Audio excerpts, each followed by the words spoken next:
नमस्कार दोस्तों, स्वागत है आपका अपने प्लेटफॉर्म एनसीईआरटी बाय विक्रम पर। तो दोस्तों, आपको पता है कि NCERT line by line explanation के वीडियोस खास तौर पर बनाए जा रहे हैं हमारे साथी अध्यापकगण के लिए और जो बच्चे सिविल सर्विसेज की तैयारी करते हैं उनके लिए। जी हाँ दोस्तों, यदि आपको अपनी कक्षा का या एनसीईआरटी का कोई भी विषय लाइन बाय लाइन समझना है, चाहे वो हिंदी मीडियम हो, चाहे वो आपका इंग्लिश मीडियम हो, तो आप चैनल की प्लेलिस्ट वाले सेक्शन पे जाइए। वहाँ पे आपकी कक्षा का हर सब्जेक्ट पढ़ाया गया है और साथ-साथ में उनके क्वेश्चन आंसर भी करवाए गए हैं। तो चलिए, आज का हमारा जो चैप्टर है वो स्टार्ट करते हैं और आप एक बार प्लेलिस्ट पर जाकर दूसरे सब्जेक्ट अवश्य देखें। तो चलिए, तो आज हमें पढ़ना जो आपका लेसन नंबर 10 है गवर्नेंस वाला, उसके क्वेश्चन आंसर हम करेंगे। तो पहला आपसे क्वेश्चन पूछा गया है, what is the meaning of governance, कि गवर्नेंस का मतलब क्या होता है। तो पहले अगर मैं इसका आपको हिंदी मतलब बताऊं तो ये था कि शासन का क्या मतलब होता है। तो शासन में क्या होता है, पहले मैं आपको बता देता हूँ कि शासन में होता है नियमों का बनाना और उन नियमों को बना के उनका पालन करवाना ताकि व्यवस्था बनी रहे।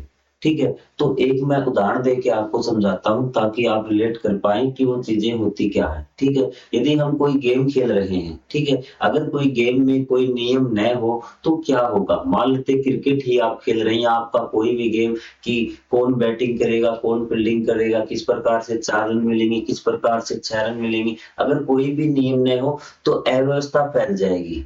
तो किसी प्रकार का वहां पे कोई भी व्यवस्था आपको नहीं मिलेगी। तो उसी प्रकार आपका समाज है कि समाज में अगर कोई नियम नहीं होगा ना, तो किस प्रकार से आपको टीचर की जॉब लगनी है, किस प्रकार से आपको समाज में रहना है, कौन सी प्रॉपर्टी आपकी होगी, कौन से नियम आपको फॉलो करने होंगे। तो बहुत सारी अव्यवस्था फैल जाएगी जिसको हम बोलते हैं अराजकता।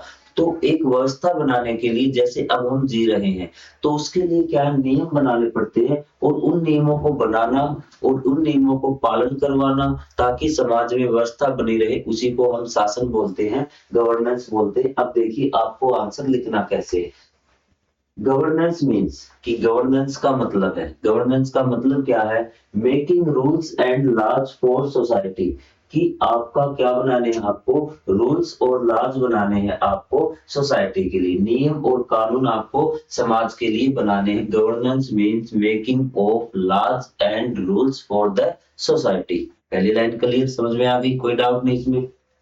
एंड और क्या करना है इसके साथ, और आपको करना इंश्योरिंग, ये निश्चित करना है देयर प्रॉपर इम्प्लीमेंटेशन, कि उनका क्या हो, पालन हो रहा हो। ये भी इंश्योर करना है कि उनका ठीक तरह से पालन हो रहा है। ये नहीं कि आपने रूल बना दिए, उनको पालन कोई करता ही नहीं, रूलों को फॉलो कोई करता ही नहीं। ठीक है, and ensuring there proper implementation so that, ताकि ऑर्डर इज मेंटेन्ड। ऑर्डर का मतलब यहाँ पे आपका आएगा कि आपकी व्यवस्था बनी रहे। ऑर्डर का मतलब क्या है, व्यवस्था मेंटेन रहे, कि आपकी व्यवस्था बनी रहे। आपको आ गया पहला क्वेश्चन समझ में, एक बार दोबारा रिपीट कर देता हूँ और आप साथ साथ मेरे इसको पढ़ना भी। Governance means making rules and laws for society, कि हमें किसी भी समाज के लिए क्या है कि रूल्स और नियम बनाने, सॉरी, रूल्स और लॉज, नियम और कानून हमें बनाने हैं। एंड इंश्योरिंग, ये निश्चित करना है कि देयर प्रॉपर इम्प्लीमेंटेशन, कि उनका क्या हो, कि ठीक ढंग से पालन हो रहा हो। So that order is maintained, ताकि व्यवस्था बनी रहे। तो ये आपका था व्हाट इज गवर्नेंस। तो आप इसको आराम से याद भी आपके हो गया होगा। तो अब हम करते हैं, why do we need a government. ये कहता है, ये तो आपका शासन है, तो शासन तो ये तो आपका हो गया। अब है कि गवर्नमेंट क्या होता है, सरकार। क्या होता है, सरकार। ठीक है, अब आपने क्या कर लिया कि रूल्स ये सारी चीज बना दी। ठीक है, we need a government because it maintains, कि ये क्या मेंटेन करती है, आपकी ऑर्डर व्यवस्था, provides facilities like education, health and security and protect the right of citizens, कि वो क्या करती है, हमें जो हमारी सुविधाएं हैं वो प्रोवाइड करती है। और क्या करती है, protect the right of the citizen, जो हमारे अधिकार है, नागरिकों के अधिकार है, उनकी रक्षा करती है। एंड इट डू गवर्नेंस, ये शासन करती है। क्या करती है, शासन करती है। लाइन भी आप इसमें ऐड कर लेना कि शासन कौन करेगा। तो आपने शासन तो मतलब रूल नियम सारे बना लिए, इन चीजों को देखता कौन है भी, तो इनको क्या देखते हैं, गवर्नमेंट। ठीक है। गवर्नमेंट क्या करती है, ऑपरेट द गवर्नेंस, की गवर्नेंस को लागू करती है वो, ठीक है, शासन करती है भी, ठीक है। ये बात समझ में आ गई। और साथ साथ आप ये लाइन जरूर लिखना, वी, इसलिए हुआ कि आपको क्या गवर्नमेंट की क्यों आवश्यकता पड़ी, तो साथ में आपको ये लिखना है कि we need a government because it maintain order. ये ना आपका इट मेंटेन्स ऑर्डर, इसी में आपका ये लाइन आ चुकी है कि ये क्या करती है, इट मेंटेन्स गवर्नेंस। ये आप लिख सकते हैं, ऑर्डर की जगह आप गवर्नेंस लिख देंगे तो आपका बहुत अच्छा आपका आंसर हो जाएगा, ठीक है।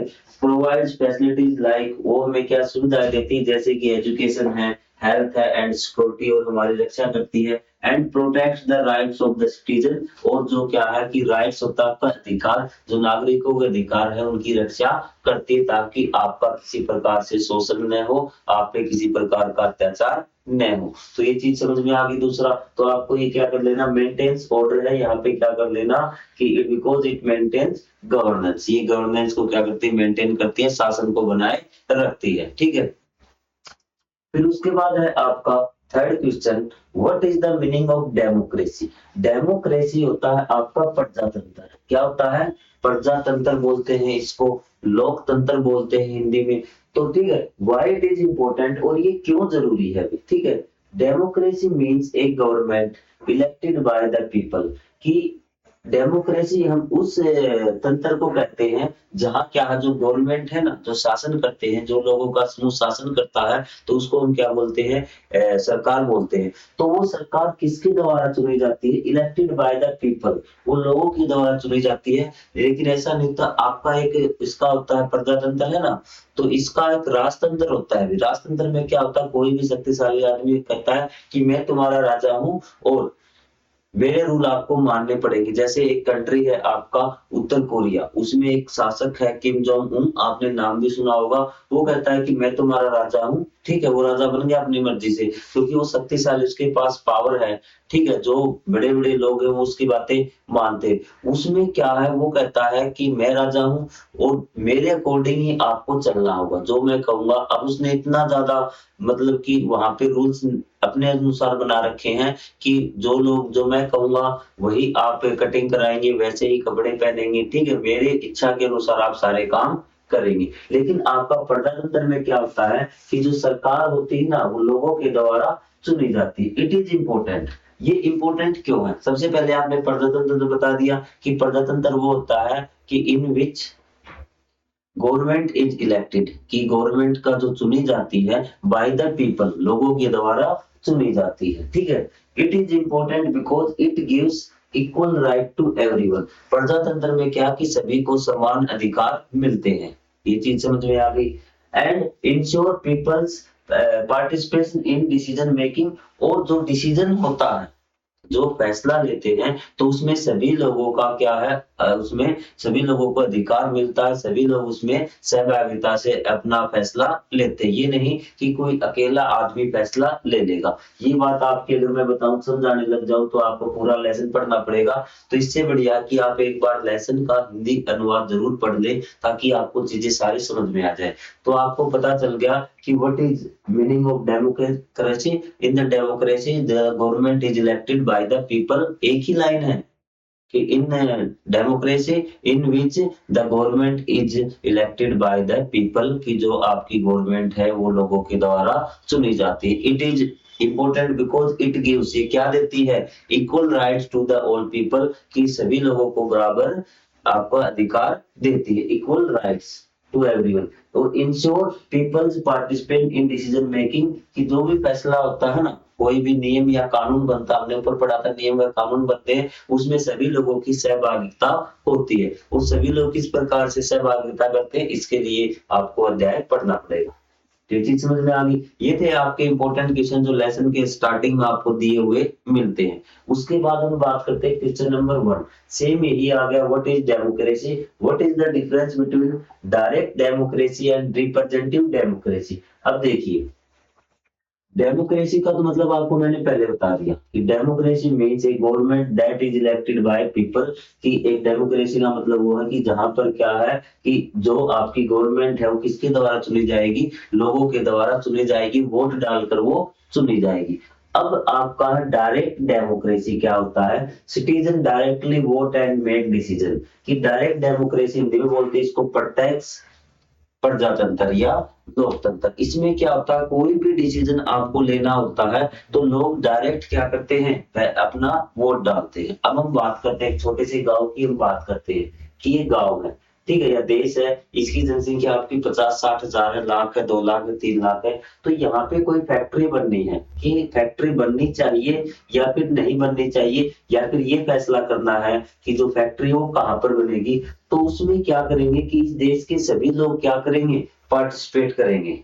आगे बात समझ में, सभी लोग चाहे वो अपने फोन के माध्यम से, मैसेज के माध्यम से या वोट डाल के फैसला करेंगे कि चाहे वो 1 लाख हो चाहे 2 लाख हो, सभी लोगों से पूछा जाएगा कि बताइए कि आपको ये फैक्ट्री कहाँ लगनी चाहिए, और जहां पर ज्यादा लोग कहेंगे वहां पे ये फैक्ट्री लग जाएगी। ये चीज आपको आगे समझ में, ये होती है आपकी डायरेक्ट डेमोक्रेसी। और आपके मैं क्लास के एग्जांपल के द्वारा में समझाऊं तो मान लेते हैं कि आपके स्कूल को टूर पे जाना है कहीं पे, ठीक है, टूर पे जाना है तो आपके जो सभी बच्चों से पूछा जाएगा कि आप कहाँ टूर पे जाते हैं। आपको 4 ऑप्शन दिए जाते हैं कि अलग-अलग जगह के, तो सभी बच्चा बताएगा सर हमें दिल्ली चलना है, सर हमें मुंबई चलना है, हमें चेन्नई चलना है। तो अलग-अलग ऑप्शन, और फिर टीचर देखेगा कि सबसे ज्यादा ऑप्शन किस बच्चों ने कहा है, दिल्ली के लिए कहा है, तो टूर दिल्ली जाएगा। तो ये आपकी क्या थी, डायरेक्ट डेमोक्रेसी, ठीक है। उसके बाद है रिप्रेजेंटेटिव डेमोक्रेसी, इसको बोलते हैं प्रतिनिधि डेमोक्रेसी। क्या बोलते हैं,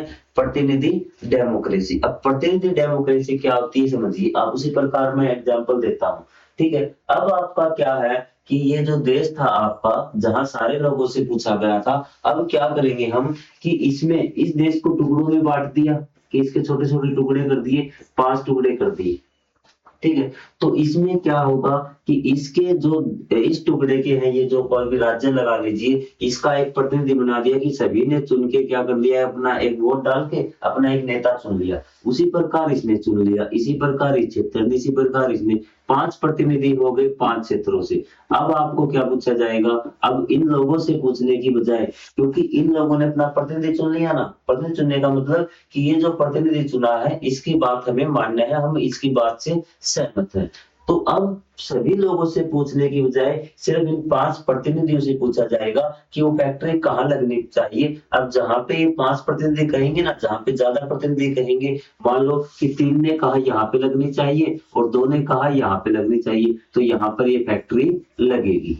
आपको आ गई बात समझ में। अब मैं फिर आपको क्लास वाली बात पे आता हूँ कि आप सभी आपने क्या किया कि सभी क्लासेस से एक एक आपने मॉनिटर चुन लिया। अब आपकी क्लास की बात किसके ऊपर आ गई, मॉनिटर के ऊपर। कि अगर मॉनिटर ने जो कहा है तो ये माना जाएगा कि आपकी क्लास ने कहा है। अब टीचर सभी बच्चों से पूछने की बजाय सिर्फ वो जो मॉनिटर है ना उनको बुलाएगा सभी क्लासों से और बताएगा कहाँ टूर चले।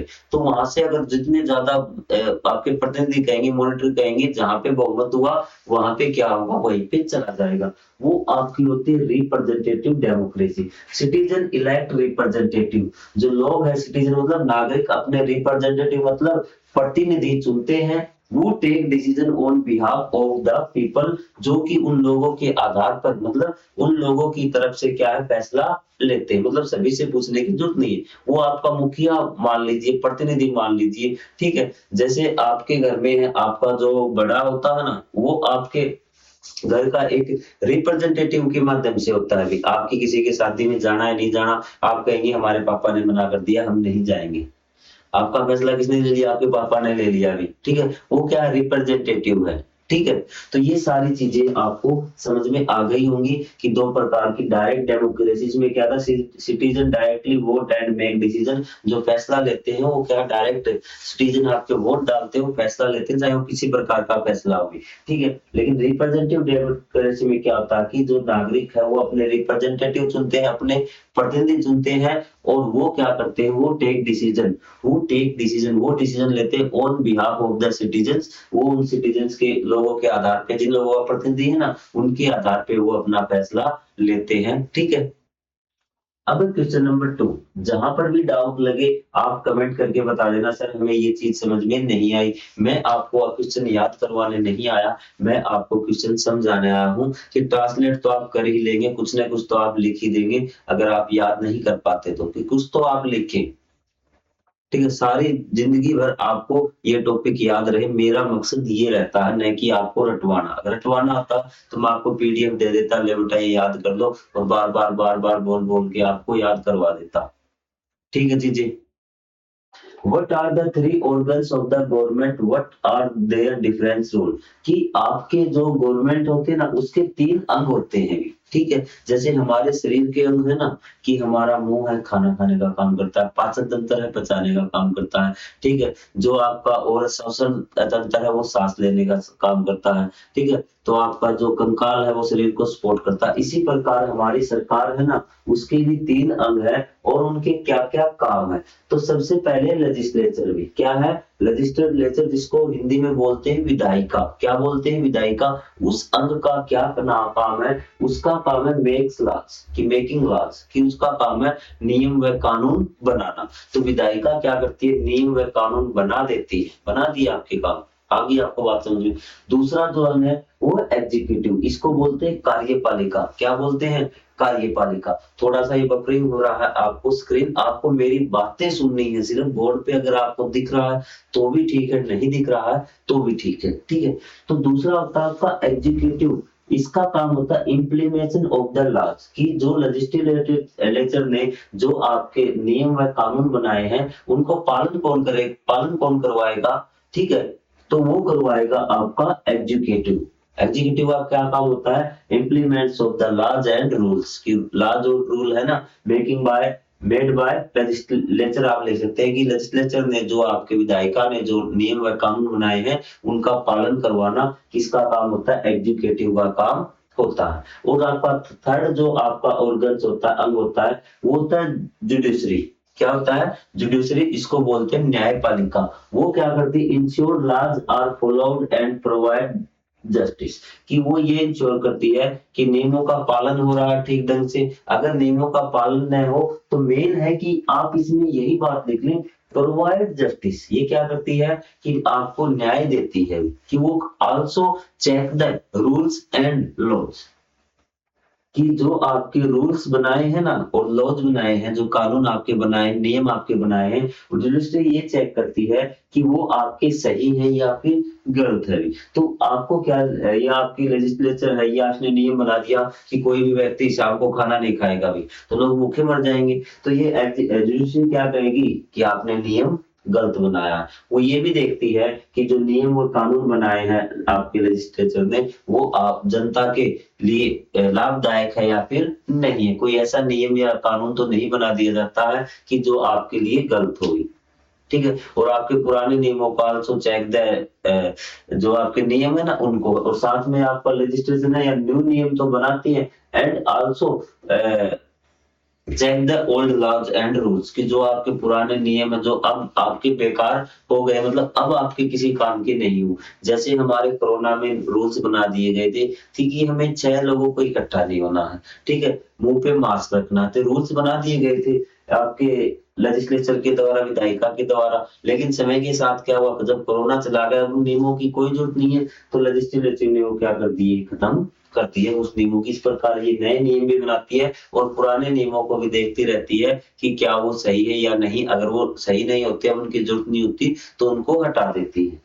एग्जीक्यूटिव को आपको समझ में आ गया, ये नियमों का पालन करवाता है। और ये जुडिशरी क्या करता है, वह जस्टिस देता है और ये देखता है कि ये दोनों अपना काम सही से कर रहे हैं या नहीं कर रहे, मतलब रूल और लॉज को उसका चेक करता रहता है कि ये सही है या फिर नहीं। तो आपको तीनों के समझ में आ गए। कोई डाउट है तो आप कमेंट में पूछ लेना, मैं आपको कमेंट में ही आपको उसका जवाब दे दूंगा। उसके बाद है question number 3, why is the 3 tyre government system necessary in the context of the India. अब देखिए, मैं इसमें आपको एक बात बताता हूँ कि इसमें पूछा गया है कि भारत में ना सरकार 3 स्तर पर कार्य करती है, कि मतलब 3 जगह सरकार आपके भारत में बनाई गई है। यदि मैं आपको पिरामिड पे दिखाऊं तो सबसे पहले है आपकी केंद्र सरकार। कौन सी है, केंद्र सरकार, जिसको आपको सेंट्रल गवर्नमेंट भी आपको बोलते हैं, ठीक है। दूसरी है आपकी राज्य सरकार स्टेट लेवल पे, और तीसरी है आपकी गांव व नगर के लेवल पे, जिसको आप बोलते हैं ग्राम पंचायत। ठीक है, स्थानीय लोकल लेवल पे गवर्नमेंट। तो इसने कहा कि भारत में ये 3 लेवल क्यों बनाए गए हैं। ठीक है, क्वेश्चन ये पूछा गया कि एक ही सरकार से क्यों नहीं काम चल सकता। तो देखिए भी, तो सबसे पहले ये कि भारत क्या बहुत बड़ा देश है और उसकी जनसंख्या भी बहुत बड़ी है। यदि यहाँ पे ये बात मान लेते हैं, ये आपका भारत है, ठीक है, और आपको पता है दिल्ली इसकी राजधानी यहाँ पे कोई गांव है, उसमें कोई समस्या हो गई, तो उसकी समस्या का समाधान करवाने के लिए वो कहाँ जाएगा, यहाँ थोड़ी जाएगा, दिल्ली थोड़ी जाएगा वो।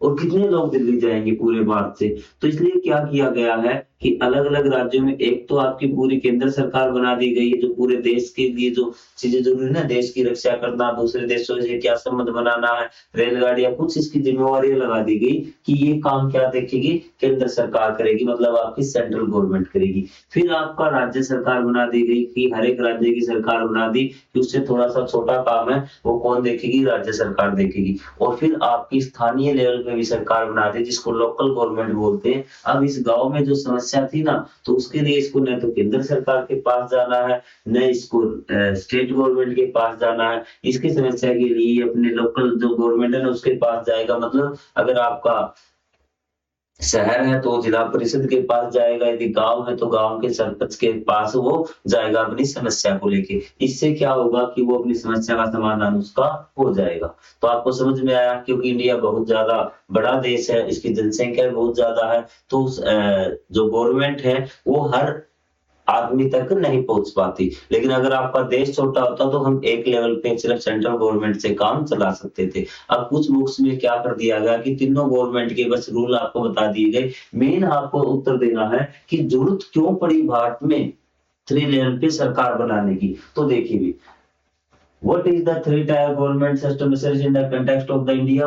तो local level handles village town issues। जो आपकी local level है वो मैंने आपको बता दिया कि local level जो government है ना वो क्या है कि village town issue को handle करती है। ठीक है, state level handles issue of the whole state, वो आपके पूरे state को handle करती है। central level makes national policies, जो राष्ट्र से संबंधित पूरे देश से संबंधित निर्णय लेने होते हैं वो सेंट्रल लेवल की जो आपकी सरकार है, गवर्नमेंट है, वो लेती है। और यहाँ पे देखिए, यहाँ पे भी इसमें नहीं लिखा हुआ, तो यहाँ पे लिखेंगे India, India is a big country and have more population, large population. आपकी इसमें बहुत ज्यादा बड़ी, ये क्या है, बड़ा देश है और लार्ज पॉपुलेशन है, बड़ी संख्या में है। ठीक है, we can solve all the problem of India, हम भारत की सभी समस्याएं, ठीक है, वी कांट सोल्व, नहीं कर सकते from one level of government, कि एक लेवल की अगर गवर्नमेंट होगी ना तो हम उससे केवल नहीं आपको सोल्व कर सकते, उनकी समस्याएं नहीं सोल्व सकते। आपको पहले लाइन ये लिखनी होगी, और मैं माफी चाहूंगा कि मैंने आपको यहाँ क्वेश्चन में नहीं लिखी, हिंदी मीडियम माध्यम वालों में लिख रखी है, शायद ये टाइपिंग एरर हो गया होगा, तो इसके लिए मैं क्षमा चाहूंगा। तो सबसे पहले आपको इस क्वेश्चन का आंसर जरूर देना है कि इसकी आवश्यकता क्यों पड़ी, क्योंकि India is a big country and have large population, और इंडिया की जो जनसंख्या है वो बहुत ज्यादा है, and we can't solve solve problems from one level government, की एक लेवल गवर्नमेंट से, एक स्तर की सरकार से हम इस प्रॉब्लम का इन समस्याओं का साधना, सॉरी, समस्याओं का जो समाधान है वो हम नहीं कर सकते। तो ये चीज आपको समझ में आ गई। फिर आप इसके लिख सकते हैं कि लोकल गवर्नमेंट किस प्रकार से सहायता करती है सेंटर, ये आपको लिखने की जरूरत नहीं, क्योंकि आपसे क्वेश्चन में बाकी गवर्नमेंट के बारे में पूछा नहीं गया, आपसे पूछा है कि ये 3 की आवश्यकता क्यों पड़ी। 3 की आवश्यकता आपने इसलिए बता दिया क्योंकि भारत सरकार, भारत देश है, बहुत बड़ा, जनसंख्या बहुत बड़ी है, और एक लेवल की गवर्नमेंट से हम इन सब समस्याओं का समाधान नहीं कर सकते, उनकी समस्याएं भी ज्यादा, लोगों को समस्या है उससे ज्यादा भी समस्याएं हो जाएंगी भी। आगे बात आपको समझ में। अब है क्वेश्चन नंबर 4 में, project steps and role of government during the कोविड-19 लॉकडाउन 2019 से 20, कि 1920 सॉरी 2019-20 में आपका कोरोना आया था, उसमें आपको बताना है कि गवर्नमेंट ने आपके, कि मैंने आपको बताया है इस लेसन का जो मैं आपको मूल बातें ना वो मैं आपको बता देता हूँ, इसी क्वेश्चन में आई है कि आपको इस लेसन में आपने पढ़ा है कि गवर्नेंस क्या है, पढ़ लिया, गवर्नमेंट क्या है, पढ़ लिया आपने। आपने पढ़ा डेमोक्रेसी क्या है, डेमोक्रेसी पढ़ ली। डेमोक्रेसी दो प्रकार की, डायरेक्ट डेमोक्रेसी और इनडायरेक्ट डेमोक्रेसी, ये आपने पढ़ ली। फिर आपने गवर्नमेंट के 3 ऑर्गन्स पढ़े हैं। ऑर्गन्स आपने एग्जीक्यूटिव पढ़ा है, ठीक है, कि जो आपको करा लेजिस्लेटिव पढ़ा है आपने, ठीक है, कि विधायिका आपने पढ़ा। 3 अंक पढ़ लिए, ऑर्गन्स पढ़ लिए आपने, ठीक है। और उसके बाद है 3 लेवल हुई, आपका स्टेट लेवल पे, आपका सेंट्रल लेवल पे, आपका लोकल लेवल पे आपकी गवर्नमेंट होती है। ये चीजें आपने पढ़ी है। अब इसमें पूछा है कि सबसे पहले बता दिए, क्वेश्चन नंबर 4 कंप्लीट क्वेश्चन है लिखा हुआ। इसमें पूछा है कि जब 2019-20 में आपकी कोरोना आया था, तो उस टाइम पे पहले बताइए जो तीनों सरकारें थी ना, उन्होंने क्या क्या काम किए। आगे बात समझे, पहले हम तीनों सरकारों ने देखते हैं क्या क्या काम किए। तो सबसे पहले हम देखते हैं जो हमारी केंद्र सरकार थी ना, तो उसने क्या किया भी, मेड नेशनल वाइड रूल्स भी, पूरे देश के लिए रूल्स बनाए कि आपको एक जगह इकट्ठा नहीं होना है, ठीक है। आपको क्या करना है कि मास्क का प्रयोग करना, मतलब पूरे राष्ट्र के लिए उन्होंने रूल बना दिए, पूरे देश के लिए, सेंट्रल लेवल ने भी। और क्या किया, अनाउंस लॉकडाउन, कि जो आपकी केंद्र सरकार थी उसने लॉकडाउन लगा दिया, ठीक है। प्रोवाइड इकोनॉमिक पैकेज, कि अलग अलग राज्यों को आर्थिक सहायता दी, उनको दिया कि इतने रुपए आपको लीजिए कि लोग घर पे रहे, उनको खाने पीने की चीजें उपलब्ध करा करा दीजिए। सप्लाइड मेडिसिन एंड वैक्सीन, जो आपको वैक्सीन थी दूसरे देशों से लेनी पड़ी, तो दूसरे देशों से ली, खुद से बनाई, तो सभी राज्यों को बांट दी गई कि आप देखिए भी, ठीक है। तो ये सेंट्रल सरकार ने काम कर दिया, आपका केंद्र सरकार ने। फिर बारी आती है आपकी स्टेट गवर्नमेंट ने क्या काम किया, स्टेट गवर्नमेंट ने क्या किया, अरेंज हॉस्पिटल एंड ट्रीटमेंट्स, कि उन्होंने हॉस्पिटल की व्यवस्था की। अब आपको बताया था ना कि 3 लेवल की सरकार की क्यों आवश्यकता पड़ी, क्योंकि भारत आपका बहुत बड़ा देश है, ठीक है। यहाँ दिल्ली है, यहाँ आपकी केंद्र सरकार बैठी हुई, मतलब उसके जो सदस्य हैं वो बैठे हुए हैं, ठीक है। उसने यहाँ कैसे पता चलेगा कि इस गांव में आपका हॉस्पिटल नहीं है, ठीक है, या इस शहर में ये दिक्कत है, तो ये जिस राज्य का शहर, उस राज्य को पता चल जाएगा कि यहाँ आपका कोरोना ज्यादा है। तो उसके लिए क्या किया कि स्टेट गवर्नमेंट ने आपका हॉस्पिटल और ट्रीटमेंट इलाज किया लोगों का। जो कर्फ्यू थे वो इम्प्लीमेंट उन्होंने करवाए भी। मैनेज हेल्थ सर्विस, जो हेल्थ की जो सुविधाएं थी, स्वास्थ्य संबंधित सुविधाएं थी, मास्क चाहिए था, वो सारी चीज लोगों तक पहुंचाई कि कहाँ जरूरत है, वो स्टेट ने अपने अपने स्टेट में देखा भी, मतलब कि कामों का बंटवारा हो जाता है और काम लोगों तक सरकार की सुविधा आसानी से पहुंच सकती है। फिर हमारी लोकल गवर्नमेंट आती है, मतलब ग्राम पंचायत, और ये आपका जिला परिषद है ना ये। तो उन्होंने क्या किया कि ग्राम पंचायत ने गरीब लोगों तक खाना पहुंचाना था। वो राज्य को तो नहीं पता आपको कि कौन से लोग गरीब हैं, कौन से लोग आपके पीड़ित हो गए। जो आपकी गांव की सरकार है उनको काफी अच्छी तरह से पता होता है कि हाँ ये व्यक्ति अब कोरोना से पीड़ित है, इतनी चीजों की हमें जरूरत है। तो वो काम किया हमारे लोकल गवर्नमेंट ने, राशन पहुंचाया, दवाइयां पहुंचाई, वैक्सीन करवाई, और एसेंशियल आइटम, जो जरूरी आइटम थे, जो जरूरी चीजें थी, वो भी लोगों तक पहुंचाई। अब तो ये था 3 गवर्नमेंट का काम हो गया। इसी क्वेश्चन में पूछा है कि जो 3 आपके ऑर्गन्स थे ना, उन्होंने क्या क्या किया अभी। तो सबसे पहले लेजिस्लेचर, आपको बताया था कि उन्होंने क्या बताए, रूल बनाए। उन्होंने रूल बनाए कि क्या है कि सभी को मास्क पहनना है, लोगों को इकट्ठा नहीं होना है, तो आपको कर्फ्यू आपका इस प्रकार से होना चाहिए, ठीक है। एग्जीक्यूटिव ने क्या किया, उन रूलों को फॉलो करवाया भी। जो आपके मंत्री, उन्होंने कहा देखिए सारे ये लगा रहे या नहीं लगा रहे, ठीक है। और ये चीजें आपको सारी चीजें उन्होंने करवाई आपकी एग्जीक्यूटिव में। और फिर जुडिशरी ने क्या किया, प्रोटेक्टेड सिटीजन राइट्स। तो ये देखा कि कोई ऐसा रूल तो नहीं बना रही, मतलब उन नियमों को चेक करना था कि जिससे लोगों को और ज्यादा परेशानी हो, इतनी बीमारी से परेशानी न हो, कि आपको क्या कर दिया जाए कि उस रूल से प्रॉब्लम हो जाए। ये रूल्स बना दे जिसको भी कोरोना उसको गोली मार दी जाए, शूट एंड साइड की ऑर्डर दे दे, ठीक है, ताकि कोरोना आगे फैले ही न भी, ठीक है। लेकिन उसके लिए क्या है, आपकी जुडिशरी न्यायपालिका है, और ये देखेगी कि ये रूल आपका गलत है, ये लोग बहुत ही खतरनाक रूल है, इस रूल को क्या कर दीजिए, बंद कीजिए। तो इस प्रकार जुडिशरी क्या करती है, प्रोटेक्ट सिटीजन राइट, की जो आपके सिटीजन है उनके अधिकारों की रक्षा करती है, ठीक है। जैसे मैंने आपको बताया था ना, नॉर्थ कोरिया में उन्होंने कोरोना के टाइम यही किया था, उसने कहा जिसको कोरोना होता है उसको गोली मार दीजिए, बात खत्म।